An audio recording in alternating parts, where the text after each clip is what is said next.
go. Or do you want me to do it? I'll do it. There we go. Hello. Hello. Kurzer. Shavua Tov. Shavua Tov. You're on the big screen. Indeed. Thank you. So good evening. Wonderful to see you. As many people know, you're connected to Central Square by your parents who are now living right around the corner. You're the rabbi in Pinner. And I wanted to spend just a few minutes discussing with you a few issues, challenges as a rabbi, during coronavirus. So, but I think a bit of background first of all. You were in Edgware and you came to Pinner in September, was it? September a year ago. So it's August 2019. August 2019. So tell us what it was like. Well, tell us your story to having come to coming to Pinner. So obviously, I grew up in northwest London mostly. After I went to Emmanuel College after school, I went to Hakotel. I was in Hakotel in Israel. Great yeshiva. Sorry? Great yeshiva. It is a great yeshiva. It was probably a little bit. It goes through lots of phases. I was actually a bit of a guinea pig, and a bit of a guinea pig year in Hakotel. And it was a bit sink or swim. Some guys did really, really well, and some guys really didn't. It was basically the first year after there was a big split a couple of years ago. So it was the first sort of recruited year. We had 35 Americans and 25 English, which has I don't think, ever been repeated in Hakotel. And we had a big Israeli connection as well, which was great for me. I was there for a couple of years, and when I was looking I wanted to do a degree, so obviously looked in England and looked in Israel, and ended up in neither place, ended up going to YU, which again, for me, looking back, was a fantastic decision. It worked out really, really well. Spent a number of years there, did my smicha there, many fantastic lessons and experiences. America's a great place to learn from. But as you can tell, we didn't end up there. We didn't stay there, but it's a wonderful place, and we enjoyed it very, very much. Why were they training to do smicha? Did you get to go to communities and do practice? Yes, loads of different things. That's sort of one of the things about America. There's so many different opportunities. Right. I worked for NCSY. I did all sorts of internships. I was actually an intern in a community called Jamaica Estates, where now my roommate has become the rabbi there, Dov Lerner, who also grew up in London. So he's doing very well. Yes, great. He's doing very well. So I was an intern there, actually, a number of years ago. And you had a British dorm at YU, you and Dov. Just for one, I think, we ended up together 1 year, somehow. Just worked out that way. And that was a nice year. It was good fun. So we were roommates together, and then, as I said, now he's in Jamaica Estates. And lots of different opportunities while I was there. Great stuff. And as I said, through NCSY, through YU, it was very, very good. Listen, the truth is, American communities are obviously very different to UK communities, and the whole scene is very different. But I think there's always lessons to be learnt, and I think a lot of what we do, is possibly influenced by a bit of a sort of can-do attitude that you get in America. No reason why not. If you want to do it, then go for it, and just requires a little bit of So definitely try. And with a lot of your friends, as you said, Dov and Gideon Black and others have stayed in America. So decided to come home. It's a very simple. If you take all the English people who were in YU at the time, there's a very simple dividing line as to who ended up in America and who ended up in England. And I'm assuming, can you tell what it is? The very simple dividing line is whether you married an American or you married an English lady. So all those who married English women ended up back in London, and all those who married Americans ended up staying in America. Okay. So, yes. And so we're back here, and we moved back to London. We moved to Edgware the truth is also Edgware a little bit nipped it in the bud. We came back for a United Synagogue internship in my last year of YU, in my last year of Smicha. And YU and the US set up an interview for us at Sukkot when we were here with Edgware United. And although I looked around at lots of American opportunities that year, when you have something in the bag, it's always you always sort of look at things differently. So anyway, so it's worth mentioning for everybody who's listening that the United Synagogue has this wonderful internship where they plan for future rabbis of the United Synagogues. They scour the world who they think will be good, and they bring them for Rosh Hashanah and Kippur, do some training with them. They get opportunity to speak in different communities, and that way they kind of hint to communities, maybe choose from one of these people, which is a very clever approach. And it was very good. Luckily, we got Rabbi Ben, so that's good. Yes, indeed. I did a Shavuot internship with them, actually. They tried those a couple of times, which was very good as well. That was a while ago.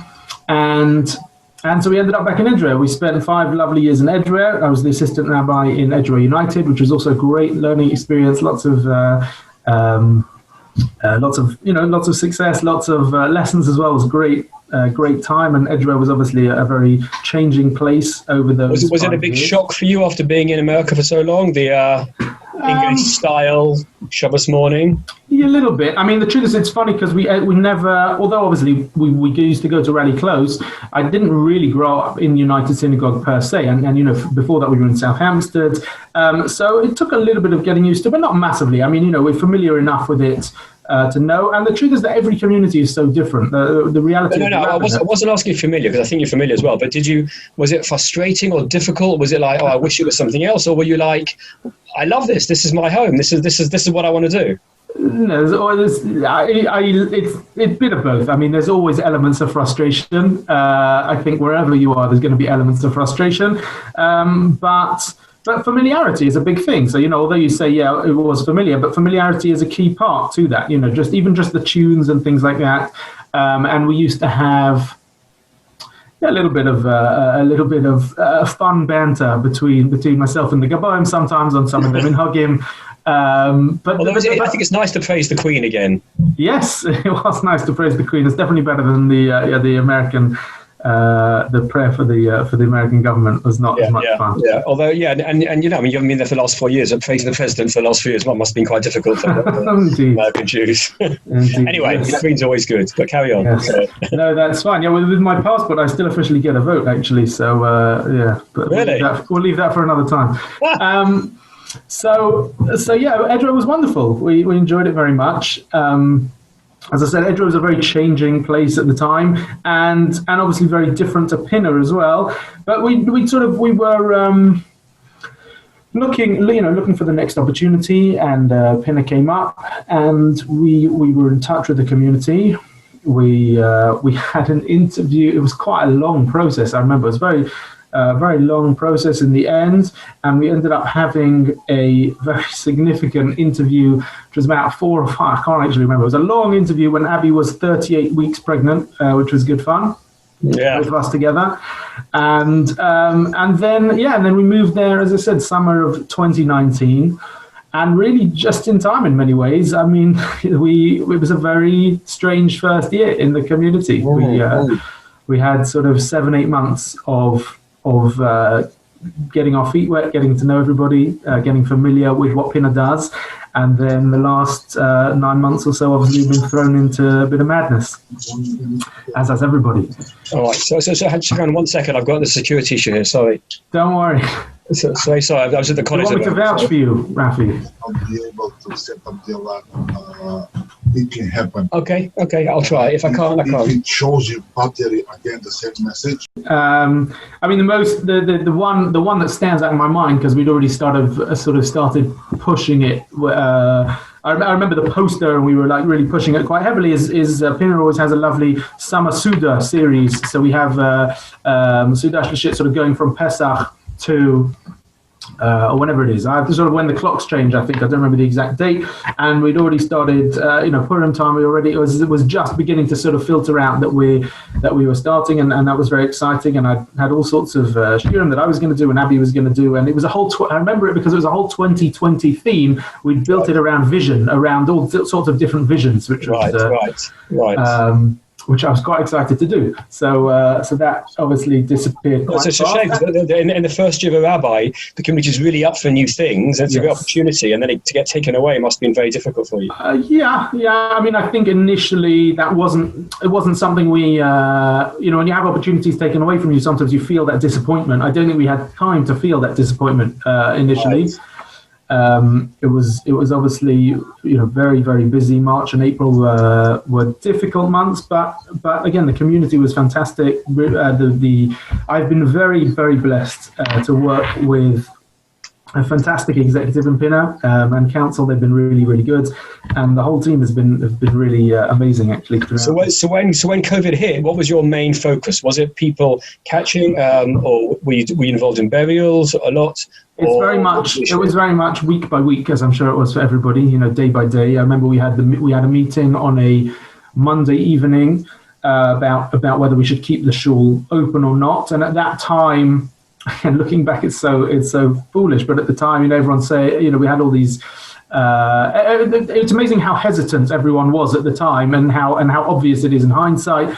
Our induction. So in the United Synagogue, you sort of have 6 months of probation, and then they sort of usually set up an induction. So our induction. Yeah, exactly. You're induced, or I love the idea of induced. I used to set up inductions and shout out, push, it's out.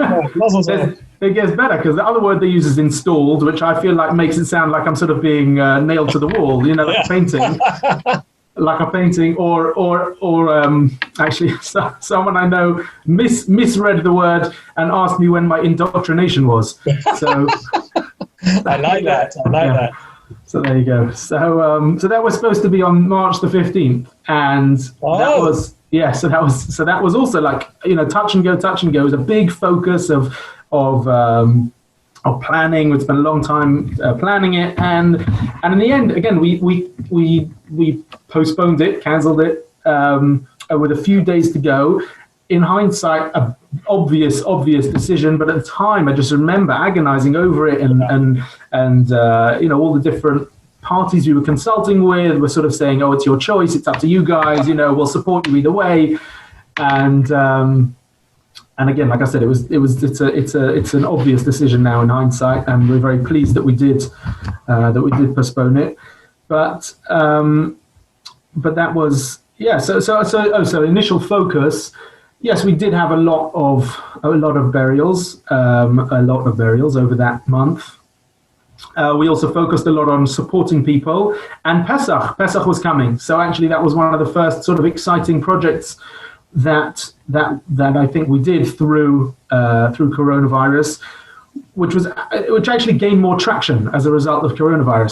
So anyway, Abby and I had talked about doing a little bit of like a video vlog where we would sort of film ourselves preparing for Pesach, doing all the different things that we do to prepare for Pesach, and send it out to people, and it would be fun for people to engage with and see some of the madness and how we do it, and it would just sort of create conversation. And I'm not sure it would have got the same level of traction without coronavirus. In the end, it was great, and because a lot of people were making Pesach who'd never done it before, and there were a lot of good tips in there. There were some things which we just threw in there just for fun. No one else should do this, but we did a little bit of baking matzahs with the kids at home, things like that. Took them shopping with us. So it was a fun project. All sorts of different things. As I said, preparing for Pesach was very intense, and keeping the community well. We're also blessed with a welfare officer. We have a person in the shul who is part-time employed to sort of be on top of welfare, and that helps me tremendously to have someone who is able to sort of deal with that side of things. Obviously I go and visit people and be in touch with people, but to have someone who sort of more generally coordinates volunteers. We phoned again, or I shouldn't say we, but this volunteer, this welfare coordinator organised volunteers to phone everybody in the community who was, I think it was over 70. I think was the official cutoff at the time. Everyone in the community who was over that age, to see how we could support them, and that obviously generated a lot of things to do. Fantastic. And was it hard for you? Because when everyone when there was real lockdown and all the kids were at home, yes. Were you able to did you find it hard to work as a rabbi supporting the community at the same time as kind of running your own family? It was a challenge. There was a time when Abby worked for Norwood as well. So she worked part-time for the shul and part-time for Norwood. And at the beginning, she was working for Norwood and I was working full time, and the kids were home. That was very hard. Relatively soon, she got furloughed from Norwood, which made it manageable. But it was busy. I mean, listen, the community was fantastic, and everybody was very understanding in that time. So we did what we could, and as I said, what kept you going when you had issues? If you couldn't go to shul, what gave you chizuk, if I can ask? Yes, I mean, watching the way the community rally around really did give me a lot of chizuk. I think that I'm the sort of person who generally feels like you just have to manage with whatever situation is thrown at you. And so for me, it was very much a the harder thing, in a sense, was in early March when it wasn't clear what was happening. Once we got into March and it was really clear that everyone was at home, it was almost quite obvious what to do. We had to do as much online as we could. We had to do as much welfare support as we could. We had to basically, try and be in touch with as many people who we felt would need the help as possible, and to help people prepare for Pesach. And it was, as I said, it was relatively clear actually where we were going. And after Pesach, when there was clearly going to be a long-term lockdown, right, and that kind of clicked in, and you realised this is going to be months, how did you change your approach then? That was a challenge. Again, it's similar. I don't think it was a different approach, but it was about, again, sort of looking for the opportunities, looking for ways to engage people. I think you've always got to recognise, particularly, as a shul always has to recognise what is it that you're providing. And particularly in coronavirus, I think this has become more obvious. What are you providing for your community in a sense that they're not getting from somewhere else? And that was the real key. So digital stuff was obviously important, but you've also got to recognize that we're not going to be competing in any realistic sense with Netflix. It's not the videos that I'm producing, as great as sometimes my brother's editing has been, are not any more exciting than other stuff that people are watching. And once you realize that, then you sort of think a little bit outside the box, and what can we do a little bit differently? We had a program over those months called the Staff Room, which was basically, a lot of, as you said, we were homeschooling effectively at the time, while managing jobs, and we realized that a lot of the parents of the community were as well. And the staff room is a place where teachers can sort of go and chill out and sort of, talk about their frustrations with students and all those sorts of things, or that's at least how I imagined it as a school pupil. I was never a school teacher. So we created this thing called the Staff Room, where we would have a Sunday evening for all parents who were homeschooling. We started off with a sort of a 10-minute speaker. We had people like Rabbi Herman, Daniel Rose from who lives in Israel came. We had actually the guy who did, I don't know if you saw the video from America of the school which did the graduation. They had that graduation float. Did you see that from? Noam. It's worth watching the video. Very good fun. Rabbi Hagler and Noam organized this float. So he came to speak to our parents as well, on Zoom. And so we started off with 10 minutes of that, and then the rest was just chill with the parents. Sort of talk to them about the various things that. I'm sure they're very appreciative of that. I think they were. It was hard to convince. I think the hardest thing of that time was with that sort of age group. People were really. They didn't want to hear anything, extra in a sense. So I think the people who came really benefited from it, but it was a challenge to get traction for it, if I'm being honest. And it was relatively small. It was relatively small, but in terms of the number of parents who we have in the community, I reckon we probably had about 15 or 20 screens on or something. And what other kind of things did you do? Other things that we did, gosh, all sorts of things. I did a fun. So listen, if I feel like if I have a good time, then everyone else has a good time as well. So I did a little bit of a counting the Omer. I did different sports numbers, sort of each day of counting the Omer, sometimes with a little idea. So I'd send out WhatsApp groups, I find have been very good as well. Mm-hmm. A lot of WhatsApp groups. So each night counting the Omer, sort of send out a number of a different, whatever it is, a number on a car or a number on a shirt or a number of gold medals or whatever it may be, sort of those sorts of things. That was good fun. And then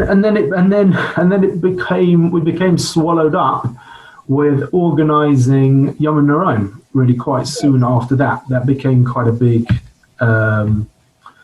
focus, as you can imagine, and that took a lot of hours, a lot of not such exciting hours. Sometimes you put in a lot of hours and it's great, and sometimes you put in a lot of hours and it's just. It was very hard. It was hard because it reaches an amount of the community, but a lot of others, the older one aren't going to come and stuff. So, well, our goal was to try and reach as many as we could. So part of Yom HaNoraim was also to send something to everyone in the community as well, to try and enable people to engage in Yom HaNoraim from their home if they wanted to, and and that was a lot of work. It was a lot of work. It was very intense. It was. I think the challenge with that again was it was a little bit ever changing as well. We were. I think we tried to be quite ahead of the game, and we would sort of sometimes make plans, and then the US would publish guidelines where we had to sort of adjust because of the public, or we, for instance, we sent stuff to the community. I think actually, LSJ, you wrote something to send to people's houses, so I think, and the US did as well. But I think we'd already organised our own one before we heard of either of those. So in hindsight, again, we should have waited a little bit longer. But as I said, that was. Did you get support personally from the United Synagogue? I know you were meeting with the chief rabbi for the rabbis to give chizuk. But was there other kind of stuff, or were you talking to your mates, other rabbis, to kind of support with creative ideas? We did have a few get-togethers. Yeah, we did. It was good. I think one of the challenges is every community is so different. So sometimes the group things are almost too big. If you take the whole US rabbinate, it's a very big. It's a very big group. I did try to speak to sort of individuals, but again, people lacking in time. Family support is big. I speak to colleagues in America as well. That's also been great. Again, just to sort of maintain that different perspective and be able to talk to people who again are not really. It's obviously, as I said, their communities are different. But when you hear about communities doing things so differently in those sorts in very different environments, it does trigger ideas and help you think a little bit more outside the box. Right, and when you were brought up in a more religious community, so did you find it hard to relate to or to work with the cross range instead of just thinking of those who come? Like, is the most important time for you Shabbos morning, or how do you look? Has it changed the way you look at community, having been out in for this period and seeing a community in its wider sense? I don't think so. No, I mean, I think although we grew up in Hendon, I think we also always grew up with many family and friends who were less religious. I went to Emmanuel College, but very few of my friends in Emmanuel were religious or are religious now. I've always enjoyed connecting with people on a sort of a human level. And I think that's probably why I do this, because you've got to question, I think, generally the sanity of a United Synagogue rabbi to go into the business. You're right. Number one is what like people. But I love it. So, I don't think that's changed over COVID. I think that is one of the challenges of the United Synagogue, is to balance the fact that there is a small core, and as you say, Shabbat morning, and not even Shabbat morning, even during the week, is a central part of the community, and that needs a lot of focus, both in terms of time and in terms of energy, but also to recognize, but not allow yourself to sort of get totally sucked into that. In some ways, coronavirus has helped us shift the focus, but in other ways, it's also exacerbated that distinction. We now effectively have a core of about, 30 or 40 people, maybe a bit more, maybe 50, 60 people, 50, 60 families who are engaging regularly with services. And particularly even just colloquial phrases, like people ask, is the shul still open? And what they're referring to is is the minyan still running, right? Right. But that's for 20 people. So I whenever people ask me that question, I give a sort of one of these annoying answers. I say we're always open. I said, even when we close the doors and we don't have minyan, the shul is open and is functioning. I think there are people who honestly, I think it's a great answer, because you're reinforcing your view that it's not about, minyan plus. It's everybody. It's a wider sense, and having that perspective is ideal for you now as a synagogue rabbi. Right. I mean, I do try, it's a balance, because I also do want people to realize how crucial that central, I do see it as a little bit, as a little bit of a sort of a key element to the community as well. I think it is a big part, even if it is only touching a small number of people. The fact that those minyanim are happening, I do think has a wider impact on the community. The fact that we are a shul that is built around a regular service, I think is key also to who we are. So, well, I want to ask you a hard question now, so I'll do a lot of talking so you can think about what I'm saying, which is that, it's about what you've learned from this whole experience in terms of, let's say by July, I'm being, hopefully conservative here, when a majority of people have had the vaccination, definitely 60 plus, maybe even people in the 50s like me will have it already, and they'll be able to come back to shul a lot more. You might have a sign on the shul about these issues and you're going back. Is it back to business as usual? Or is there something that's going to be different because of what Rabbi Kurzer has experienced in the last year about the way we relate to Kadosh Baruch Hu in these times, and what people go through, and what you've personally experienced? How's it changed you, and maybe changed your rabbanus, and what you think community is? Or is it not? Is it just a blip, and we go back to where we were before? If I can ask. So I'm talking a lot to give you time to think of how to respond. But I always wonder, we talk about resilience. A piece of plastic, you bend it, it goes back. But a much more better metaphor that I've thought about is the fact that people have had bone fractures. We've had fractures, and now we're resetting it, right? And the bone is setting again, but it might not be as strong, or it's changed than what it was originally. You'll always have that, fractured bone that you had. So yes, resilience is a great word, but it might not be the true metaphor of what we've gone through. So what have we lost? What have we gained? What have you learned? What have you started to think about this, or you haven't even had time because you're just doing all the great stuff that you're doing? It's a great question. I think that there are so many things that we've learned. I think first and foremost, I think I've learned a lot about myself actually. And I think you talk about fracture. I think that's a great metaphor which I've not thought of before. But I do think of the resilience that we have, and the ability that I've seen people to really dig deep and be able to come back from these things.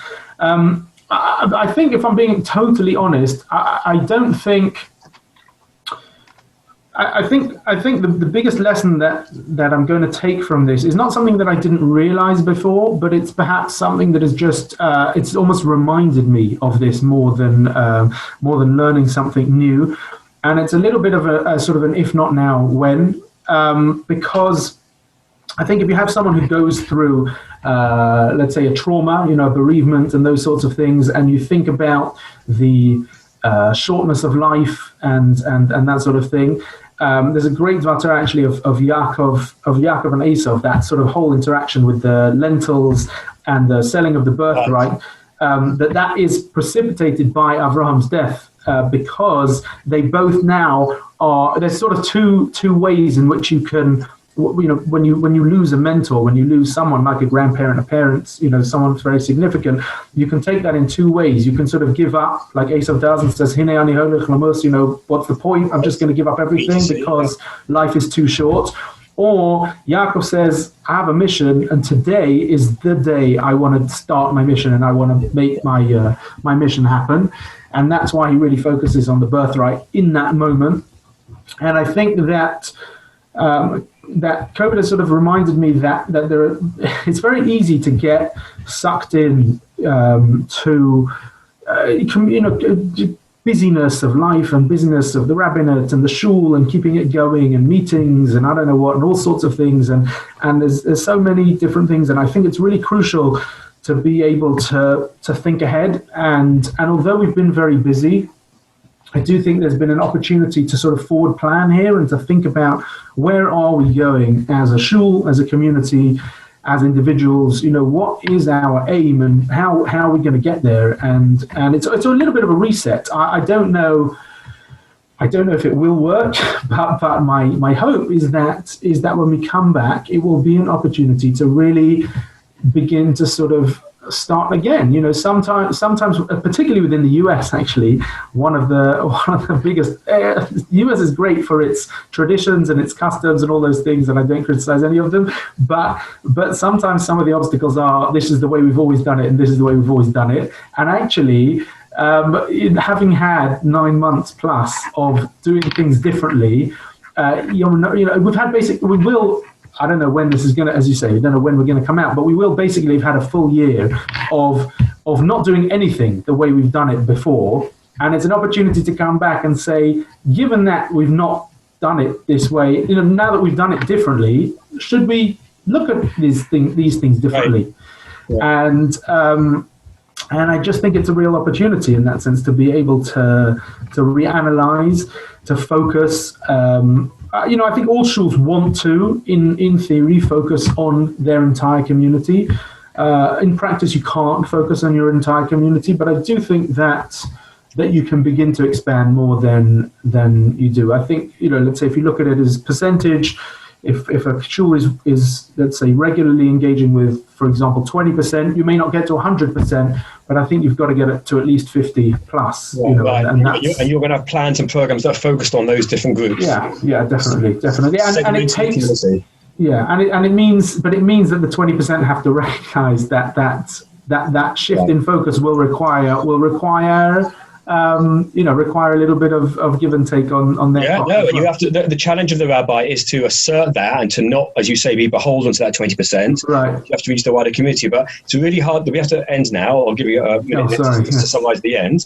But it's really heartening to hear that you're saying that having had a year of creative opportunities, that you've kind of been freed up to do different kinds of things. So I'm going to praise you about one thing before I give you the last word, and that's because my parents-in-law go to Pinner. And they live between you and the shul. So I hear a lot of what's going on. And to hear them excited about projects that you're doing, for me, is the best testimony. Right? And a great example, everybody, which might seem silly at first, but I'm going to show you how brilliant it is, was the great thing they did of a Hanukkah, which was Donut Man. Right? What was Donut Man is that they would surprise an elderly member of the shul. The rabbi would turn up and Donut Man would be there and ask a few questions and give them free donuts. And the reason it was amazing is because my parents were excited, and they're educated, thoughtful people, but they were excited about the humanity and the fun of the project and the care with which you did it. And the result, Rabbi Ben, is that instead of especially women seeing you beyond the mechita standing at the front, or men seeing the rabbi at the front, they see a man on a screen smiling, going up to people, and you become much more human and much more real and much more intimate than maybe in the synagogue setting, which they normally see their rabbi. And the fun way that was done on a weekday lunchtime, Donut Man, a guy dressed up with a donut with you, going to visit people, was just fun and excited them. And you created the right kind of atmosphere. And I was like, this guy must be doing something right if they're talking about this, because Jews love to complain as opposed to praise. So I had to mention Donut Man as an example, but it's an example of a bit of Jewish knowledge in a Jewish context, but a bit of fun weaving together. It's not either, secular or religious, it's a combination of two. And so if you're doing those kind of things, then you're doing it great. So I really wish you b'hatzlacha, and I'll give you the last words to say how you want to finish. Thank you so much. No, Donut Man was a lot of fun. I'd say also a thank you to my brother for some great editing on Donut Man. And I'm assuming people know the origin of one of the origins of the ideas was Michael McIntyre. So but he surprised people in their bedrooms. I thought that might be a little bit far for the rabbi. So we just sort of limited it to the front door. And listen, it's an ever-changing role, and I think that's what excites me about it. As every day is different, every week is different. And I think it's great to hear the feedback as well. We're always looking for the feedback. You can tell me what your in-laws are saying about me at other times as well. When they're not so excited, you can let me know. It's always good to have those sorts of feedback as well. And listen, from what I hear of Central Square, it sounds like a lot of good things happening there as well. This sort of this sort of environment is fantastic for people to be able to engage in, and please God, we'll all be able to come out the other side and be stronger as a result of what we've been through. Absolutely. And we wish you, Ben and Abby, chizuk and strength going forward for the community. And we'll see you live, hopefully, staying with your parents and the kids running around shul in person very soon. Thank you so much. God. Thank you very, very much. Lovely to see you. Pleasure. Now, we've got a few minutes if anyone's got any burning questions they want to unmute and ask. I'm looking at your screens here. I saw one in chat. Sorry, I didn't want to... I love Ben Tobin's. It's a good picture of Ben Tobin with a big picture of Ben Tobin behind him. I don't know how to get rid of that big picture. Neither do I. About your baby. Pardon? The baby you had when you went for the interview and you were 38 weeks pregnant. Tell us about the baby. He's a character, the baby. What do you mean? You mean how he's managed in the community? Yeah. Well, people haven't seen. I mean, he was a little baby when we left shul, and actually, someone saw him walking recently, and they couldn't believe, how big he's got. But what's his name? His name is Shaya. He's named after Rav Hadari, who was my Rosh Hashiva in Hakotel. Absolutely, the great Rav Hadari. Wow. Yeah, so Yeshayahu. Yeah. So his name's Yeshayahu Tuvia. You were after the split. You still had a connection. That's great. So we were after the split. Rav Hadari came back. Rav Elon was obviously the Rosh Hashiva at the time. It's a different story, but he took a little break after 2 years. So in my third year there, Rav Hadari came back as Rosh Hashiva. Very special man. And he was a very special man. To me, he was that's fantastic. Lovely to hear after that. That's great. That's going to be lovely. Any other questions? I see that Margaret Rotham in chat has asked about Abby's role in the community. Yeah. Listen, the role of a rebbitzin is even harder than the role of a rabbi. That's the truth, and I generally say that she's better to answer those sorts of questions. But in principle, she's part-time employed by the shul, and there's a lot of that's actually much better now, because the US officially, it's not like, and your wife will do stuff. There's an official job spec for the Rebbitzin in that way, or like what they do, obliged to do, what they're not obliged. Is that how it works? It has its benefits and it has its downsides. I mean, we know sometimes. Again, at its most, Pinna's not like this, but at its most extreme, some of the shuls you can sort of pay a nominal amount and have massive expectations because now you're an employee. Whereas when you're not employed, you can sort of close the door more easily and say, now I need some space. Right. But I think generally it's great. And Abby is also a Ma'ayan actually within the community, which is a program that the chief rabbi started. So it's a great program. And so she does a lot of women's education and men's education, but general education within the community. Which has also been great. I mean, I haven't talked about any of those things, actually. We started a new women's program and lots of new stuff that Abby's been doing throughout. So maybe that's for next week. I don't know. No, that's great. No, it's important. Being seen as two sources of knowledge and inspiration is a really valuable thing to do. And also, I applaud the US for recognizing that it should be not just a partner, but actually they both get supported. But I can see the downside of it as well. I'll also say, actually, because it's probably true that most of the good ideas come from Abby. So I would imagine the Donut Man also probably came from Abby at some point as well. So I'll just give her credit where due. Okay. Yeah. Any other questions? Are we good? Anyone want to unmute anybody, or are you good? Here's your chance to ask a US rabbi on any issue of the entire United Synagogue. I'm sure you can speak on behalf of every rabbi and everything that's happened in head office and every community and justify impeccably. I'm just teasing. Indeed. Yeah. We have a lot of diplomats here who are not going to put Rabbi Ben on the spot. So let me, on behalf of everybody, thank you for a really interesting interview and some fantastic insights. And we look forward to seeing you in person again at the shul. You've been able to speak to us once in person since you were at Pinner, and I hope we'll have the opportunity to entertain you again. But talking of diplomats, we actually do have a diplomat as our guest on Start the Week next week. Eliav Benjamin, who is the head of the Middle East Bureau at the Israeli Ministry of Foreign Affairs, will be speaking to us. And Eliav's specialty is working with the Bahrain and the UAE and the other Arab states. So within the bounds of permitted diplomacy, he will be giving us the view from the foreign ministry as to what's going on in the relationships between Israel and the rest of the Middle East, which I confidently expect will be very exciting. So Yeah, that sounds really exciting. So tell your friends. We can have up to 100 screens. Wonderful.